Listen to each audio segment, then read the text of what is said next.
Tjetër çështje që është diskutuar është që keni shumë disident iranian në Shqipëri. Ç'ne? Ç'ne?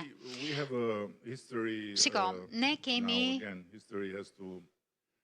një histori. Prap, duhet t'i thrasim historisë.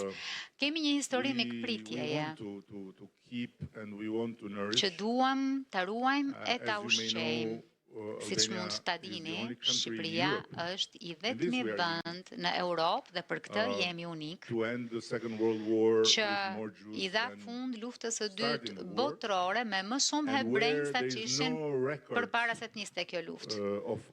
Dhe nuk ka shifra të dhëna për asnjë hebre të dorëzuar nazistëve.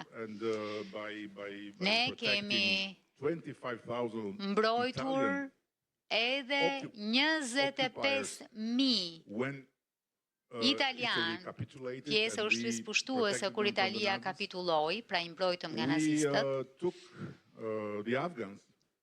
Pritëm afganët. Pasi ndodhi ai largim nga Kabuli në një mënyrë që si ta quajmë, të turpshme.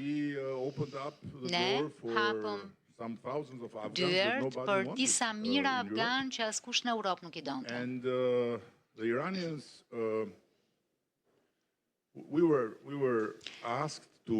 Sa për iranianët, na u kërkua të merrnim në konsiderat, sjellnim aty jo për ta përdorur Shqipërinë si një platformë për opozim politike, por për arsye humanitare, sepse ndodheshin në kampin Liria në Irak dhe sulmoheshin